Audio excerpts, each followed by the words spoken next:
Great. Okay, we're going for it. You're showing yourself. You're going to appear right here in the live video. Okay. And you'll be able to see who's talking. Thanks, guys. Katie's explaining to me how this works. This is what's happening. Look at all the pronouns. So pretty much got it down.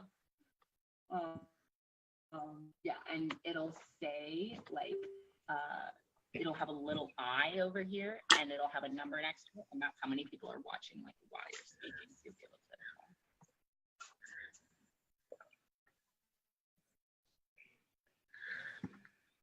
to. Okay, I think we are live on Facebook. Here we go. Okay, gonna close that. And okay, hello Facebook world. We are here with some incredible women to talk about Stand For Salmon. And I thought it would be a nice way to begin by everybody just introducing themselves and what their connection is. And I know that could take an hour plus in and of itself, but just to begin to share with everybody, you know, what is your connection to Stand For Salmon? How did you get involved with this? And you know, we'll get into why it's important later, but I just want people to understand who you all are and where you're coming from on this issue. So Heather, let's start with you.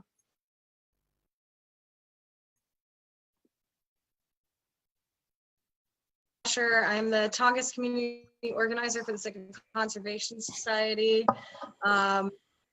I campaign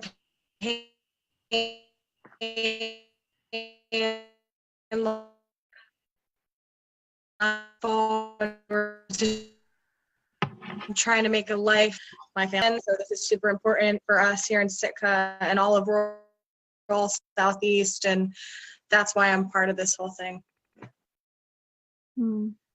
Thanks, Heather. And Melanie. Hi, my name is Melanie Brown. I was born and raised in Alaska. I was actually born in Sitka when my dad was teaching there at the BIA boarding school, Mount Edgecombe. And I was born into a fishing family, a Bristol Bay fishing family. That's where my mother is from. My dad's from further north from the Seward Peninsula, from the village of Unalakleet. And so he married into the Bristol Bay fishery, and salmon helps support my family. And when I'm not fishing, I advocate for salmon. Lindsay here brought me into my salmon advocacy work. My concerns around the proposed Pebble Mine brought me to this work. And Lindsay and I have done a lot of different things together. Once this citizen-led initiative was initiated, I realized, wow, we have the opportunity to be proactive in our stance instead of being on the defensive.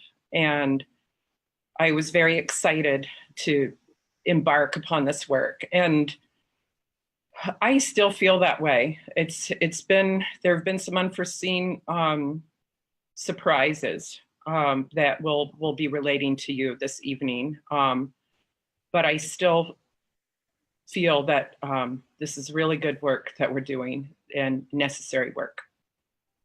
Thank you. Thank you. Thank you, Melanie.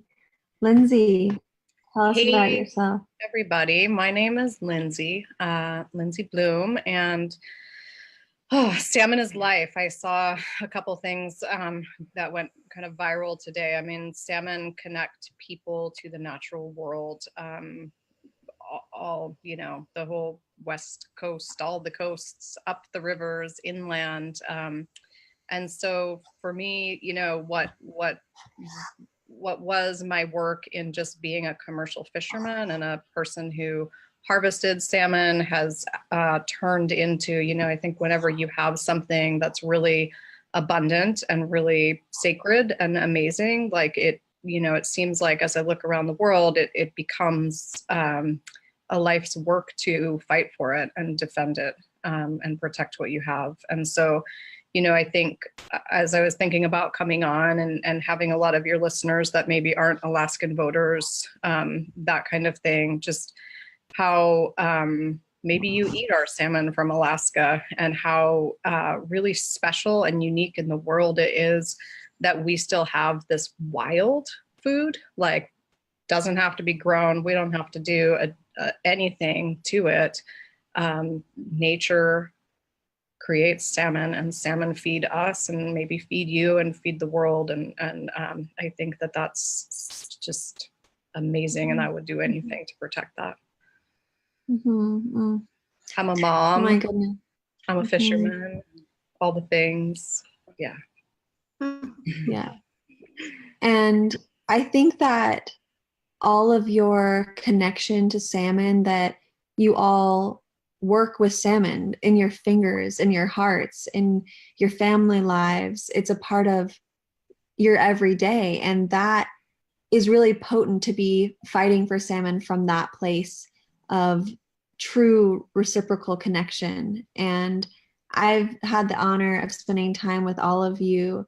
And I have to say, even being able to spend this evening together is such a joy for me, because I care about you all so much. And I have seen the dedication and the determination and the ambition that you all have to protect this incredible ancestor, salmon, and all of the policy and the jargon and honestly the BS that is coming at you from all sides. And I want to talk a lot more about Stand for Salmon and what you're up against. And I think it's important for people to understand what you're actually asking for, because I know there's been a lot of convoluted messages from Stand for Alaska, and there's a whole psychology from the opponent. And so I want to get into that. I definitely want to get into the psychology of the opponent, because I think it's really important for us to understand the strategy behind what's going on and what's coming on from the other side. But first, I think if you could walk us through what is Stand for Salmon. And clearly there's a threat to salmon if there's a bill trying to be passed. It's not as if salmon are just doing great and everything's okay. It's like, no, salmon are collapsing. Salmon are threatened right now. That's why you're busting your behinds to do this, because you know that they're in danger. And so every step taken is because they're under threat. So maybe we could talk a little bit about first, how are the salmon doing, which is what I think, really is the fire behind this bill, and then take us into what is Stand for Salmon. And I'd love to hear from all of you, because I'm sure each and every one of you has a certain unique perspective on it. How are salmon? So Melanie, why don't whoever wants to start, but Melanie, if you'd like to. I'll start just because I had the opportunity to experience something very interesting, not only during my fishing season this year in Bristol Bay, but when I had the opportunity to go commercial fishing to the north. To the north, people in Kotzebue Sound and in the Norton Sound are experiencing increasing runs of chum salmon in Kotzebue Sound and coho salmon in Norton Sound.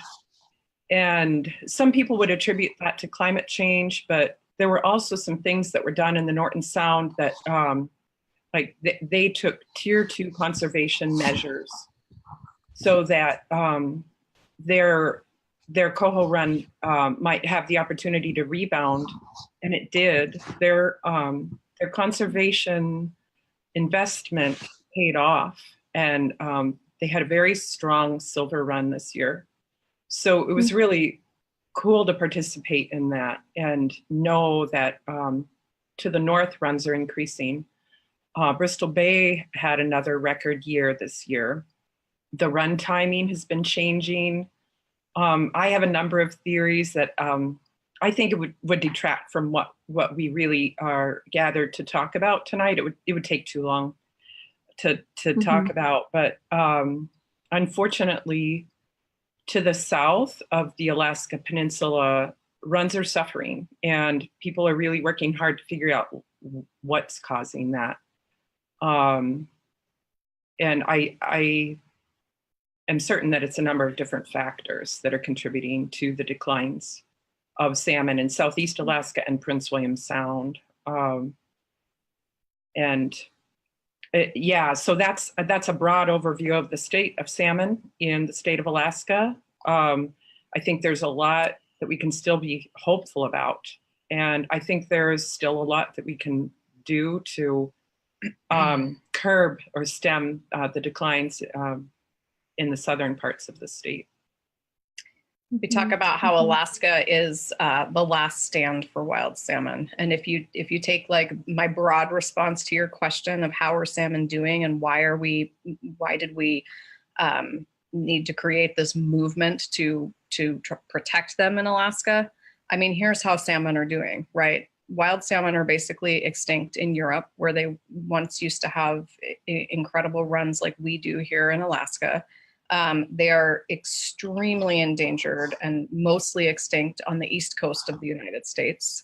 And if you follow the line over to the west coast and look at California, Oregon, and Washington, you see runs that are extinct, runs that are listed as endangered species, and very, very few runs left where people can safely harvest wild salmon at all, right? So what we know, what we're so blessed to know, and you see this in Alaska a lot, is like we know what everyone else did to get it wrong. Alaska's a very, very young state in terms of,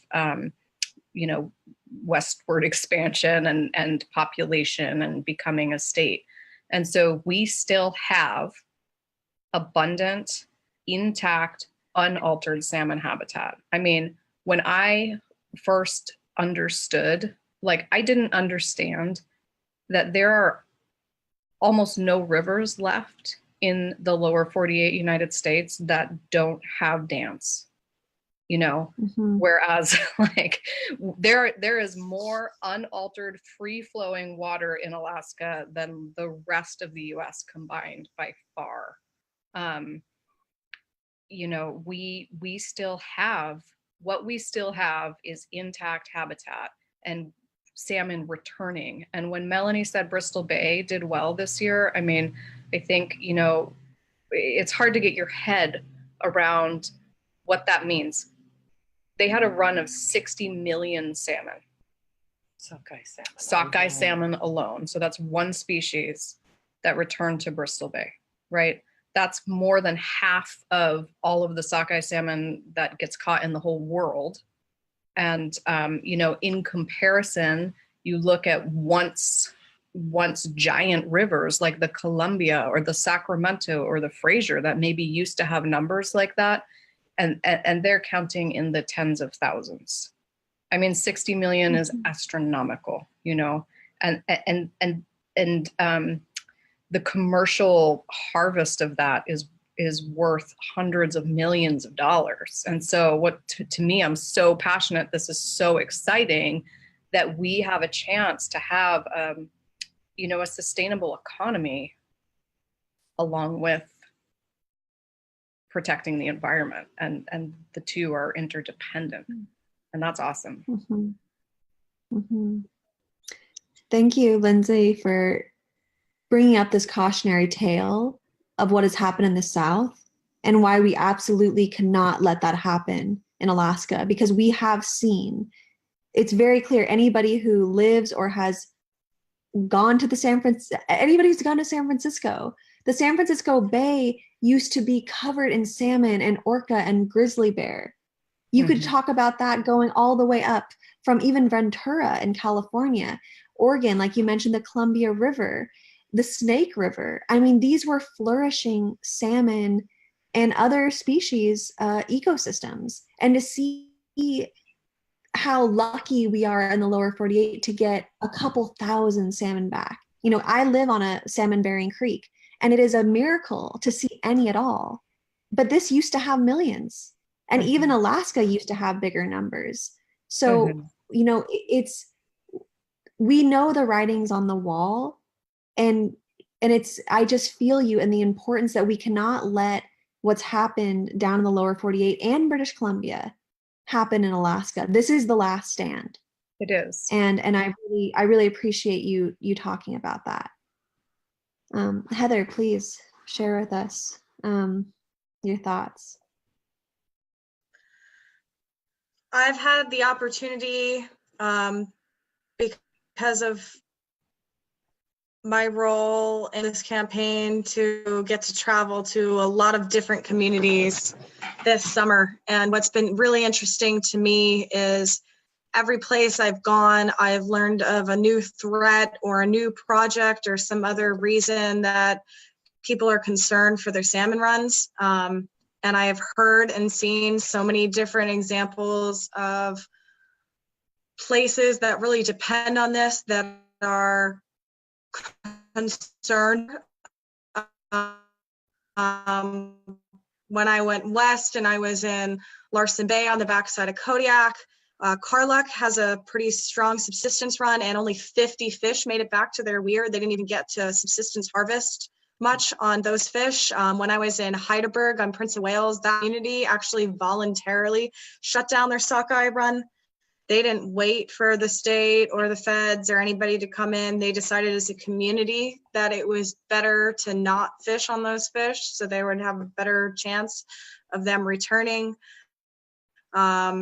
There's people I've talked to that are concerned with the Bocon mine on Prince of Wales, KSM in Ketchikan, Constantine and Haines, Greens Creek outside of Angoon. It's like every place I go, it's some other threat or some other concern. And, as much as we need economic development, I don't think it's a huge ask to ask it to be responsible, and clear water quality standards is a pretty small thing in the grand scheme of things to make sure salmon for the future, especially in these rural places that, don't even get their groceries delivered all the time. Like, if we don't have salmon in these places, I don't know how people continue to exist. And I don't know what Southeast becomes. And that's why I think this is really important.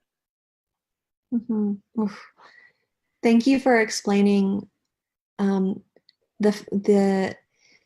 the factor of subsistence, and that this isn't just about salmon for commercial purposes. This is also that people, indigenous and otherwise, actually rely on salmon to survive up there. This isn't just it's only important because I'm not going to get my salmon at Costco anymore. Like, this is actually existence or non-existence for humans who have been living with these salmons for 10,000 plus years. So it's deep how important salmon are on so many different levels. And I'm really, it's important that we hear all the different dimensions. But so now we've heard a little bit of that, and please keep adding that throughout the conversation. So let's talk about Stand for Salmon. Please. Yeah. Oh, sorry. I just wanted to add, I just came from working with students out of Edgecombe High School, which is a boarding school for rural students. And I'm using subsistence because we're going into a subsistence board meeting next week. And that term is clearly a policy term to speak to the importance of this. But that's unfortunately the term that exists in policy. So when we say subsistence, it's really because of that policy designation. But even in that group, right before I got here, I heard so many different concerns from so many different parts of Alaska, and it's all across the state. Mm-hmm. Yeah, and yeah, subsistence is a weird word for something that's so sacred and actually mandatory for life. So thank you for clarifying that. So yeah, let's talk about Stand for Salmon. Let's really just break it down. What is it? What is it? What is it trying to protect? If we could really just be clear to the people of what exactly if they go into the voting booth and they're going to vote for Stand for Salmon, what are they voting for? And then we can talk about what happens if we don't do that, and what are the risks. But first, just what is it, and what are we voting for with Stand for Salmon? So Stand for Salmon is an update or adding additional language to our state law. So It's that simple. I was talking to folks in Ketchikan yesterday when I was there, and a lot of people asked me that question. What does it mean if I vote yes? And what does it mean if I vote no? And so I've tried to really break that down simply and say, if you vote yes, it means that you want to add additional language to our current law, which says we are going to develop responsibly in salmon habitat, and we're going to define what that means for Alaska. And what that's going to mean here is that when development projects go forward in salmon habitat, they are going to ensure that they provide for fish passage so that salmon can migrate upstreams to spawn and downstream as juveniles to get out to the ocean to survive. We are going to maintain cold water and keep the temperature what they need. We are going to maintain the stream banks and beds and buffers and riparian connections. We have the bill proposes there's a list of 8 science-based criteria like that. So first of all, it puts in some clarity and some criteria about how we're going to protect salmon. And then secondly, right now, the process that we're for development in Alaska is extremely political, and it all happens behind closed doors. And so we're trying to bring some, voice of the people and some democracy into this and say, when the state government is issuing permits for these mega projects, they have to notify the public, and they have to consult, and they have to take input from the public, whether it's traditional knowledge from the indigenous people who have lived on those waters and lands and with salmon for tens of thousands of years and know more than anyone, or fishermen or whatever. Right now, it's a totally closed door process. There's no public involvement whatsoever. So we're creating science-based standards. We're bringing in some public involvement, and that's really the gist of it.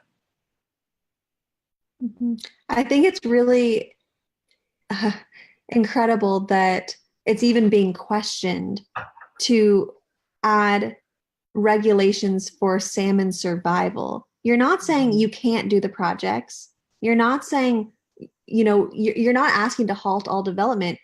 It's really just, we need to have consent and conversation, and we need to have better regulations around salmon habitat.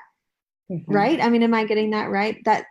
It seems you like have it so right. But it's like I don't think I was alive when the first clean air emissions came into the federal laws, right? But I have been told that when when the government proposed restrictions on air emissions, the auto industry went crazy and fought it tooth and nail.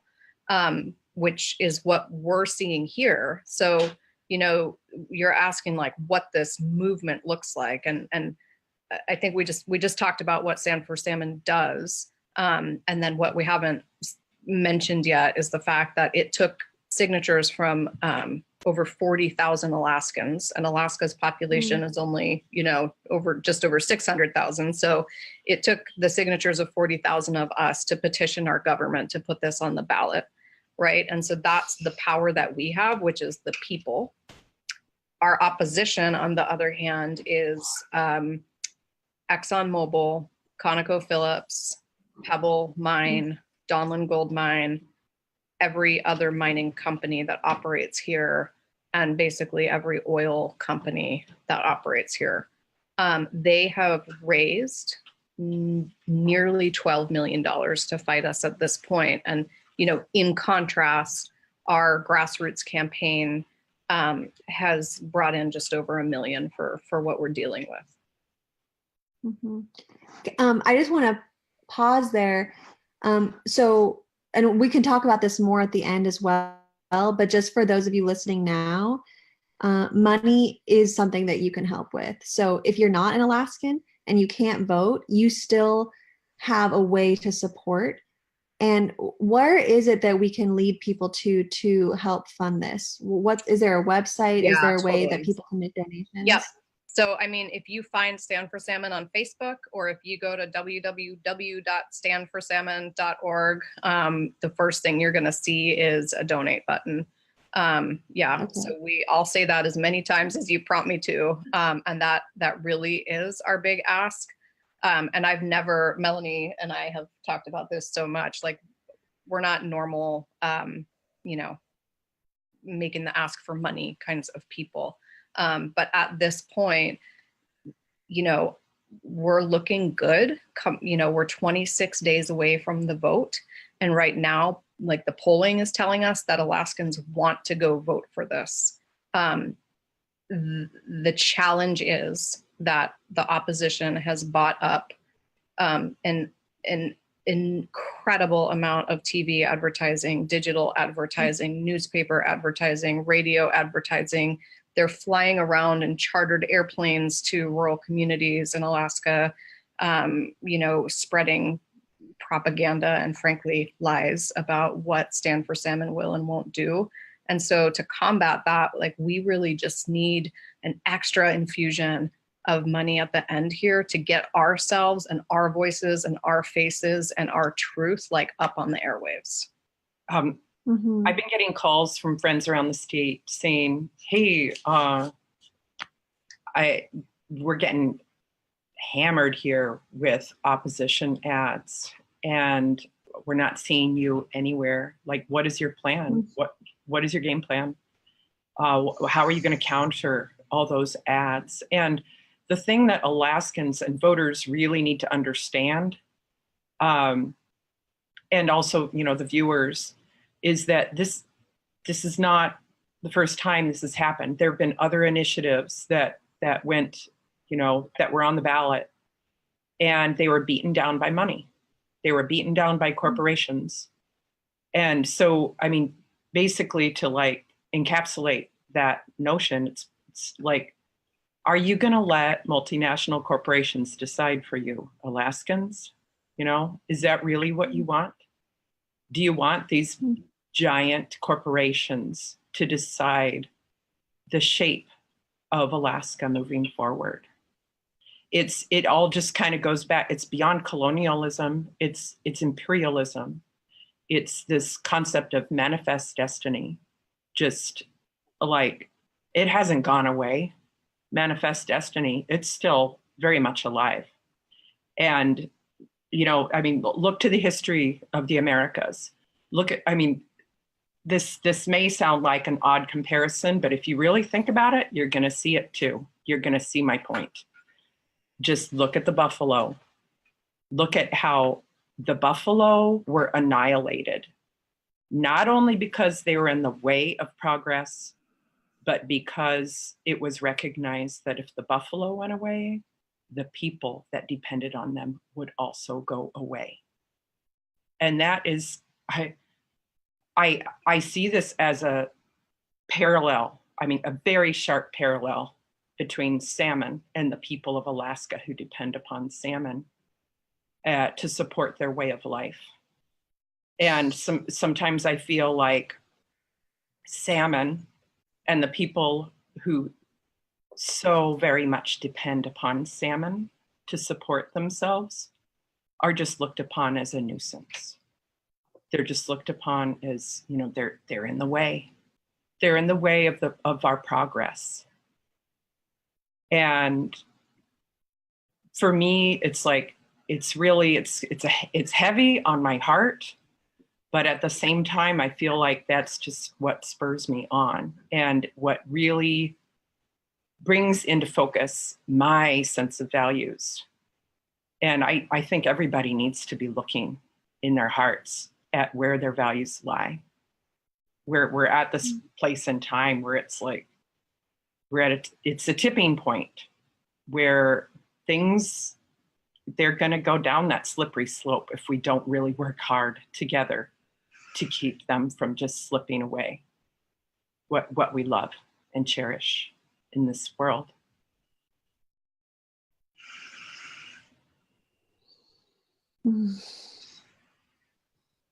Thank you, Melanie, for being so clear and potent and really bringing it to that place. And I think to understand that salmon and people are just not only disposable, but they're, like you were saying, a nuisance to this large scale development.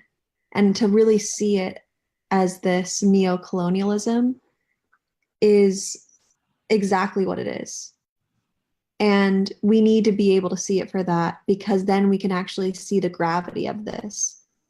This is about salmon, but this is about something that's so insidious in our culture, that's hiding and lurking in these other forms of rhetoric and government. And how the opponent will use the psychology and rhetoric to spin the neo-colonialism power stranglehold. How they jobs and growth, and oh, we need this, and this is going to slow us down, and that's going to affect you. But like, isn't it also going to affect you if you don't have salmon? But that's not talked about. It's just all about the money. It's not about the actual life that keeps humans alive, that keeps the whole ecosystem alive. Salmon are the lifeblood of this place. And it is really deep, and it's allowing this to happen, allowing them to get away with this is I don't want to say it's bigger than the issue at hand, because it's not. The issue at hand is huge, but it's like another layer of, we can't just keep letting them push and push and push and push the line until there's nothing left. And that's what's going to happen if we don't stand up. If we don't stand for salmon, if we don't stand for the lifeblood of this place, deregulations will just continue. We have to set precedent. And so I really appreciate that. Heather, I'd love to hear from you too around, we've been talking about what Stand For Salmon is. If there's anything else that you want to include in that maybe hasn't been talked about yet. And then, yeah, speaking about how you've experienced the opposition, the Stand For Alaska, how have you experienced that in Sitka, in your neighborhoods? And, do people come up to you and say, well, I don't know, I think Standing For Alaska is good. And I was even talking to Molly, our media director, before this, and it's like, Stand For Salmon, which is life, or Stand For Alaska, which is the government or corporation. It's like Alaska is just a created name. It's like, stand for this fictitious government thing, or like stand for something that's actually real. I don't know. I was just thinking about that. But anyways, not to get off par, I just want to hear again, if there's anything you want to add about Stand For Salmon. And then also, if you could talk to us about the opposition, what you're feeling the general energy is in your community. So I think one of the really cool things that I realized coming into this is South as a region has been divided for a long time, and there's a lot of wounds from the timber war days down, and there hasn't been a lot of unification. And what's been really cool about Stand For Salmon, the coalition and the cause, it's really brought a lot of people together up across broad different regions. And it's salmon has been a really good platform for healing a lot of those really fresh wounds that still exist down here. But like Lindsay and Melanie both, salmon is the thing that connects us all, and that's the thing we all rely on. So it's been really wonderful to get to travel to all these places and talk to these people and have salmon as the platform for that. I feel pretty fortunate to get to be an organizer in the community of Sitka, because Sitka is just a really amazing place. And for the most part, I would say that I have a pretty good, strong degree of support here. There's definitely opposition. I wouldn't say that I feel like I have a solid handle on that, unfortunately, but I have seen concern in the last couple of weeks. And I also think that maybe it's come onto the radar that, we've been able to make inroads in grassroots communities across coastal communities. and there may be a greater effort to have impact there. I think what's really key is, like everybody else said, our power is in our relationships with each other, and we're never going to out money or resource them, but we have these relationships, and we have to keep talking to each other and keep talking to everybody we know, and everybody I talk to, them to talk to all the people that they know, because the ones that are, sorry, you know, we've been working really hard, but we can't get to all the places, you know, we've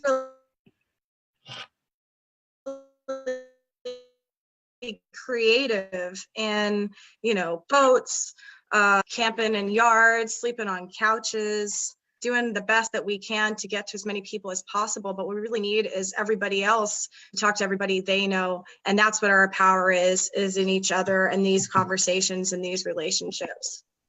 You also have Richard Nelson over there in Sitka. He's amazing. He had a radio program for years called Encounters. You should check it out, Ayana. If you don't know who Richard Nelson is, he's a wonderful man. And he testified at a ballot measure 1 hearing in Sitka at the end of September. And he stated at the end of his testimony that this vote is the single most important vote that he will ever make in his life. And he had amazing things to say about salmon as well. And I'm trying to figure out how to push his testimony out where more people can hear it. If you have any ideas about where that can be. Well, if you have an audio recording of it, you can send it my way, and I would love to put it up through the podcast and send it to our subscribers. So, and through the website. So I would definitely be so happy to do that if you can get your hands on a recording and just email it to me, or I can send you my Dropbox and we can put it up like that. That'd be really great. I'll send you a link. There's a 2-hour recording, and there's a link to it that I'll send you. I don't have the ability to edit it. I don't have the right software. Oh no, we can do that to make it into a clip, but I'll send it to you with you know, like the time in the 2-hour recording where he testified. Perfect. I can't wait. I'm excited to hear that and share that with others, because I know that people want to hear it, and that's an issue with media blackouts. You know, it's the stuff that needs to be heard. So many of the stories, so many of the threats, they don't make it to the news. I was talking to Molly, our media director, earlier today, and she had found a statistic on this website called Media Matters, and it was something like in 2017 there was only 4 hours of talk on climate change the entire 2017 year in the United States. 4 hours total of climate change talk on all of the major networks. 4 hours. So people watch more than 4 hours of television in one day.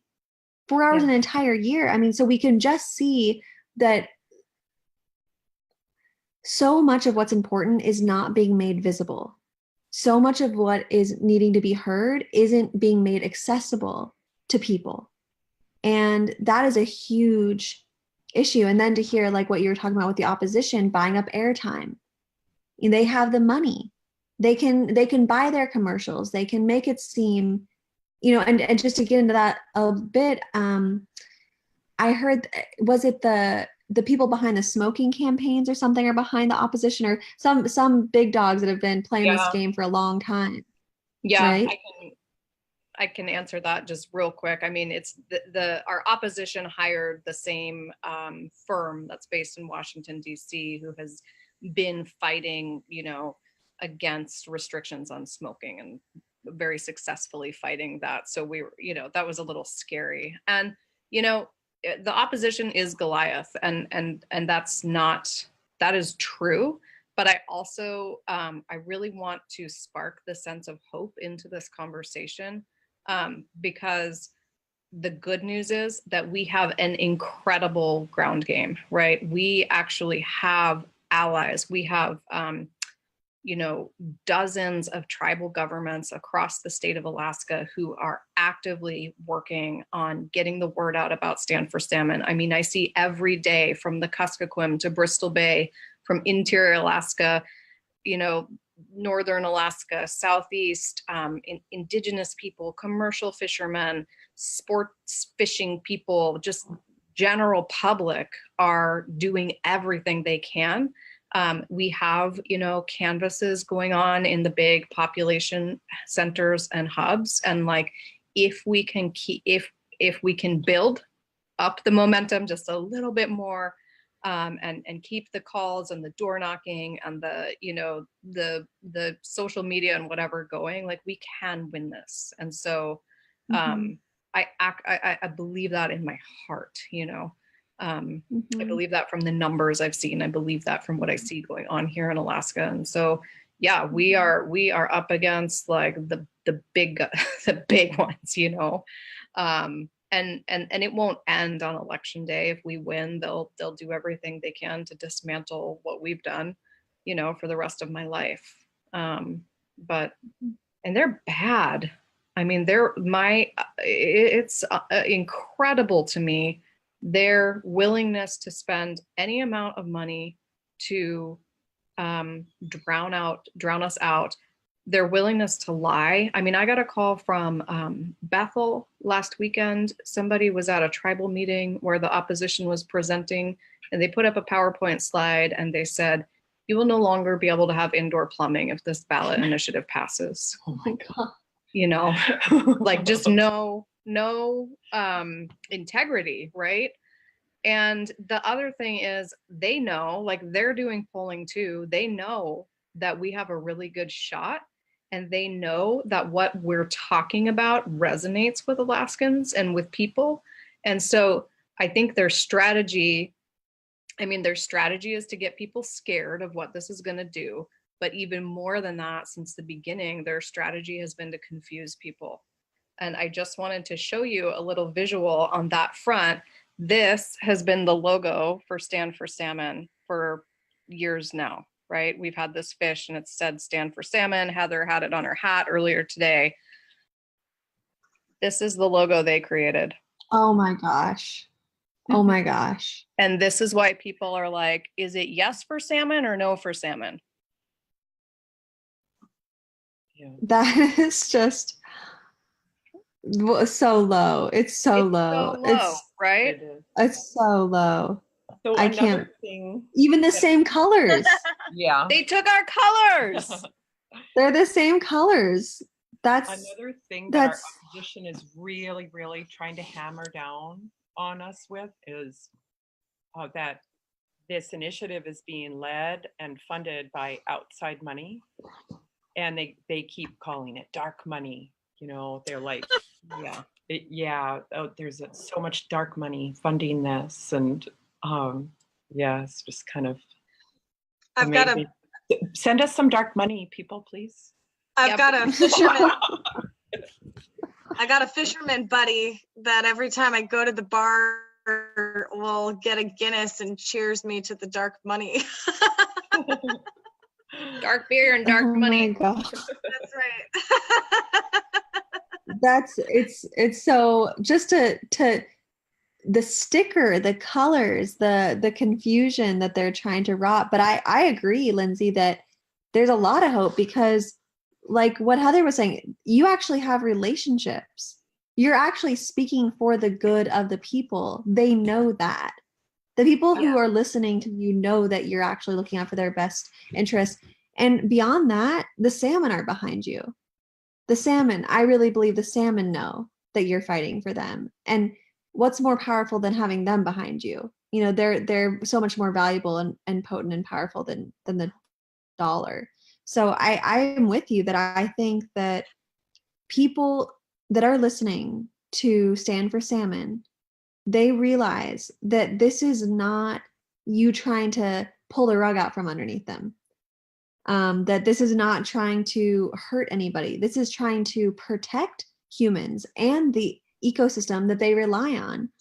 But I want to talk about like the economy and jobs debate, because I know that is just used time and time and time again. It's a really old tool that it's a fear tactic that the opposition uses in terms of be afraid, you won't have running water, you won't have plumbing, you'll lose your job, you won't have money, you can't take care of your kids. I mean, it's like this they use this all the time. And I want to actually talk about like, you know, I even with the roadless rule in the Tongass, you know, it says that this is going to be good for rural communities, or we're looking out for rural communities. And again, it's really it's taking advantage, it's using rural populations and just local people and twisting it like as if it's for them. And I really want to help I want you to help us debunk this myth of the economy and jobs debate with this issue particularly. And this issue in particular is like a bit more complex because so many jobs and rural economies in this state are sustained by salmon, right? And so we are not having a debate about an industry coming in and providing jobs where there aren't any, right? We're having a conversation that's almost pitting. I mean, salmon is, you know, seafood is it is also an industrial corporate complex, you know, and it's different in this question because we still have an abundance of salmon that can sustain tens of thousands of jobs and industry throughout the state. And so we are also able to flip that back and talk about, you know, a sustainable, renewable, forever resource that comes back to rural Alaska and yes, feeds the people, and yes, feeds the ecosystem, and all of those like incredibly deep, important things, and also brings in, you know, millions and millions of dollars in fisheries taxes in these small places that keep their schools open and their, you know, keep the base going. And so I think that actually gives us a bit of a leg up in that we, you know, I mean, Alaska, people come to Alaska to what? See bears. What do bears eat? Salmon. People come, you know, see whales. What do whales eat? Baby salmon. I mean, the big industries and economies that are very strong here, which are tourism and fishing, are also a bit at stake and threatened by those extractive industrial practices that are looking to change things here. Mm-hmm. Did that answer it? And that's really and that's really important to point out, because especially with let's just take mining, for instance. There's mining companies that will come into these towns and they'll pay for the festival and the town meeting. Like they'll literally pay to put their banner with cake and free cookies or whatever in the towns to make them look like a good guy, and jobs and economic development. And it's like, actually the amount of jobs that are centered around salmon versus the amount of jobs that are from a mining site, they don't compare. And so I think really being able to even just number for number, like thousands upon thousands of people work with salmon. A mining site, you know, it's not even a percentage of what it is for people working for salmon. So I think being able to debunk the job myth and this job fear mongering is really important, because that's just gets slung around. And thank you for explaining too that it's not about a corporate resource extraction thing coming in to a place that has nothing, that's like impoverished and they have nothing going for them. And even that we can debate about how that is messed up. But this is actually coming into a place that is still thriving in these ways. And so it's just another level of why this doesn't make sense. This rhetoric that they're spewing, it doesn't make sense. So yeah, Heather or Melanie, if you have any other things to say on that topic, I'd love to hear them. Well, just one small thing about economy that operates outside of economic structure as we formally know it is, and and I'm not saying that this is something that I would impose upon people who live in rural areas where they are able to gain more from the land through traditional and customary activities, or just hunting and fishing activities that help to fill their freezers for the winter. It's an economic offset. It's something that makes it so somebody doesn't have to rely on a certain amount of income so that they can eat, because they already have a way to eat. Mhm. That part of their budget is taken care of when they're in the midst of a healthy landscape and ecosystem. One of the things, to just tag on like an example of that, and it was almost like I didn't understand this as somebody who was born and raised and lifelong Alaskan until I really truly experienced it. And I've been spending quite a bit of time on the Kuskokwim River in the last bit, because there is one of the largest open pit gold copper mines being proposed in its headwaters, and it's also where the people on the Kuskokwim, they eat more king salmon than any other humans on earth, right?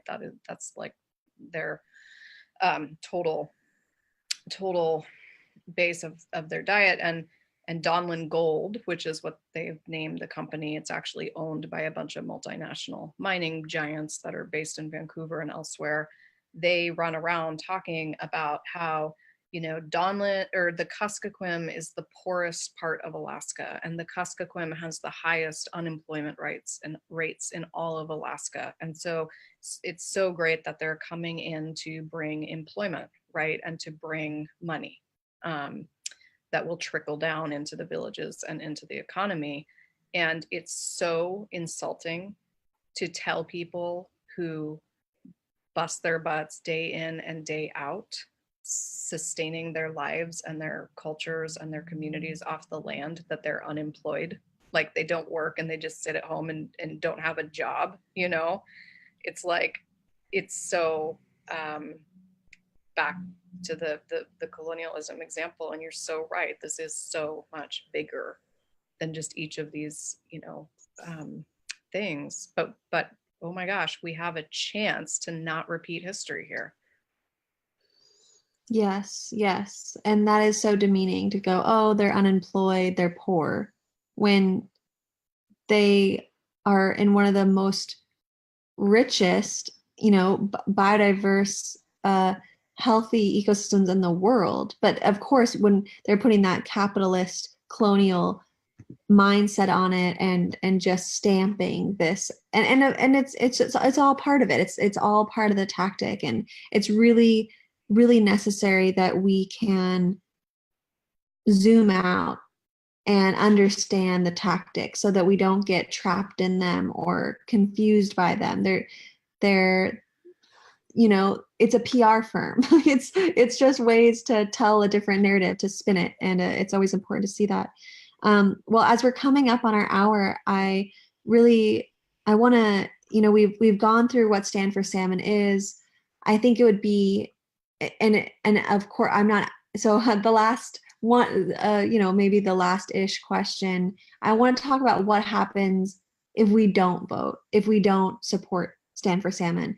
Not to say that I definitely have hope and I really believe this is going to pass, but I also just want to give people, like, this is what's going to happen if we don't do this, to really, really, really give us that sense of urgency. And not to say we haven't done that and shared the importance, but even like visual aid for us of salmon habitat destroyed. What does that look like? What would we see if there weren't these regulations put? I really just want to be able to like visually go there with you, and please, any Heather or Lindsay or Melanie, whoever wants to speak on this. Want to start? So I guess the biggest horror that we can imagine that could move forward if we aren't diligent, if we don't keep pressing and pushing for this. And hopefully it will pass in November. But if we don't keep pushing in this vein, something like the proposed Pebble Mine could move forward. And if it does, it would be the largest open pit mine in North America. It has the potential to grow it into being the largest open pit mine in the world. And just the loss of habitat alone, even if everything goes right, even if the plan moves forward as planned, just the loss of habitat alone from the pit and the infrastructure would be hugely devastating to the headwaters that support two of the largest producing rivers in Bristol Bay. And for a sense of scale of like, oh, how much salmon habitat would be gone from Pebble, just the footprint of the infrastructure that Melanie is talking about is the size of the city of Seattle. Tens of thousands of acres of wetlands, rivers, and streams, right? And the current law that we have in Alaska does not prevent that project from going forward. And with the Trump administration, you know, in fast action, Pebble has begun their EIS process, and it is going expedited. I mean, so to be really blunt, if we don't do something now, we're going to get Pebble. We're going to say as a society,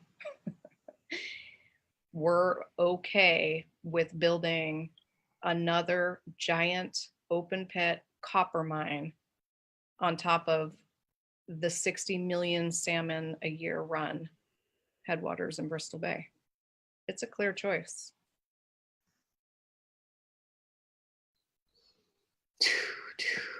And thank you. It's a choice. It's a choice. You know, we do have power. We're not powerless. We have choice. We can choose to support initiatives like this, whether if it's with a vote or with our dollar, with sharing these stories. We have choices when it comes to this. And this is huge for us globally. Pebble Mine is a global issue. Salmon in Alaska, global issue. Doesn't matter if you're in Florida or Georgia and you've never seen salmon, a Pacific salmon.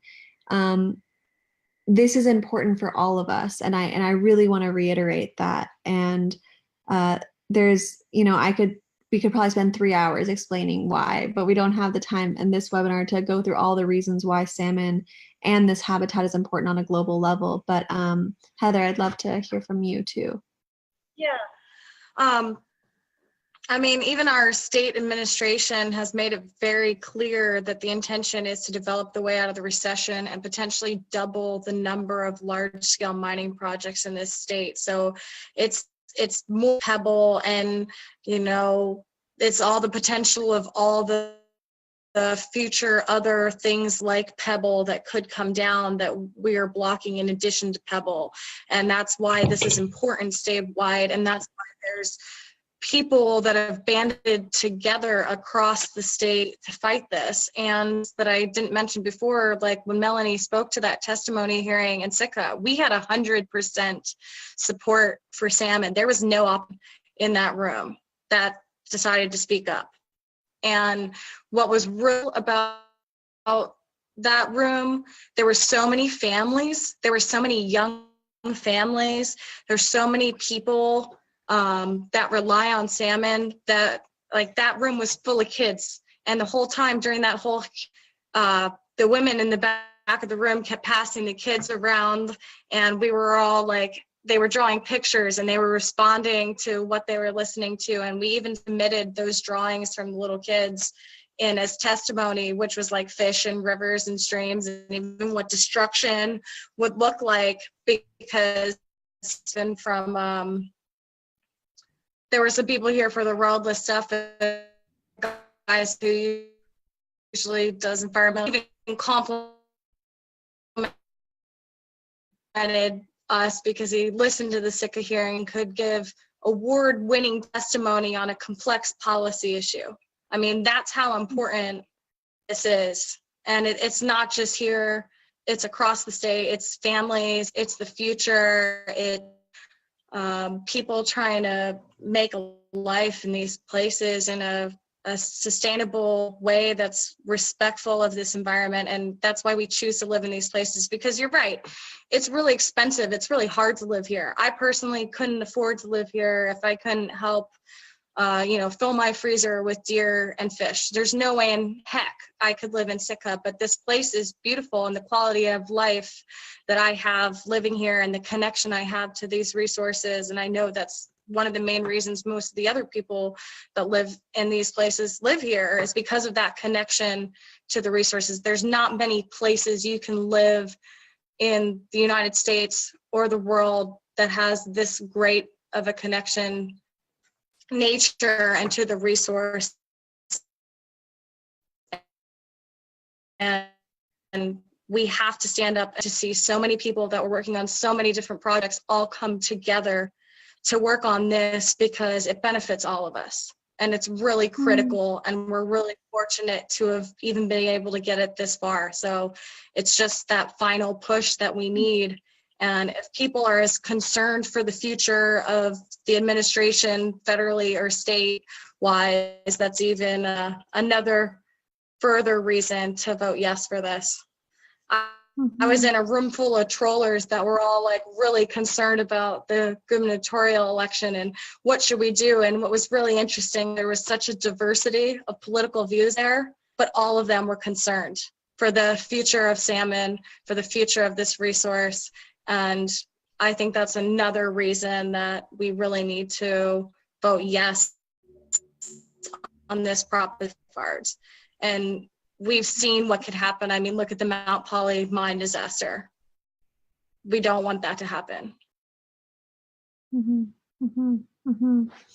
Yeah, and for anybody who wants to learn more about the Mount Poly mine disaster, listen to our interview with Jacinda Mack on the planetary cost of luxury. So that's Jacinda Mack on the planetary cost of luxury. It's a podcast we did about a few months ago. So scroll through the archive. It's to really understand, well, if you're just hearing about mining for the first time on this webinar and you're confused about gold mining, copper mining, I thought that was something we did back in the 1800s with pans. Like, no, it's a very different scene these days. The regulations are nil. They're in BC, they're basically the same regulations from the 1800s. So listen to that interview. It's really potent, and I think it'll give you a really much clearer sense of the threats that are facing the salmon of Alaska if we don't stand up right now and stand for salmon. So again, I just want to, one more time, where can people go to, what's your website, and where can they follow you on social media? So thank you again. Find us at standforsalmon.org. And then, you'll find our Twitter, our Instagram, and our Facebook all under that same handle. So Stand for Salmon. Yep. And if you go directly to the website, the first thing that's going to pop up, hopefully, is a donate button. And we will put your money to and your resources to incredibly good use here and win. Yes. And I can vouch for that. I have spent time with each of these incredible women and fisher folk and just warriors. And I care about you all so much. I couldn't think of anything better to do with my evening than sit in a room feeling like I'm sitting in a room with all of you. This has been so fulfilling for me because I care about you all. I believe in you. I believe in this work. I've been to your homes. Like I feel like I was able to connect with you and to see this work that you're doing and the tirelessness that you're going at it, and knowing just the magnitude of this issue. And I'm so grateful. I'm so grateful, from California, from the Redwoods. I'm grateful for all of you up in Alaska who are fighting this fight for all of us. And I feel like this is you're going to win. The salmon are behind you, the forests are behind you, the land, the eagles, the bears. I mean, this is something that is protecting all of that. So if you care about orcas, if whatever you're coming in on, indigenous rights, sovereignty, human rights, orca rights, salmon, bears, eagles, forest, any of that, I could go on and on and on. If you care about any of that, this is very important to protect the last living libraries on Earth. So thank you all so much for being on with me so late. I'm sure you've had a long day doing all this work, and I know you have, you said 25, 26 more days left. So I am sending you so much love and care to get you through the next 20 something days, because I'm sure you're just going to be pounding the pavement and going for it. And I'm with you in spirit and in heart. And yeah, thank you all so much. Thanks, Ayana. Thank you, Ayana. Thank you. See you, Heather. Love all of you. Okay.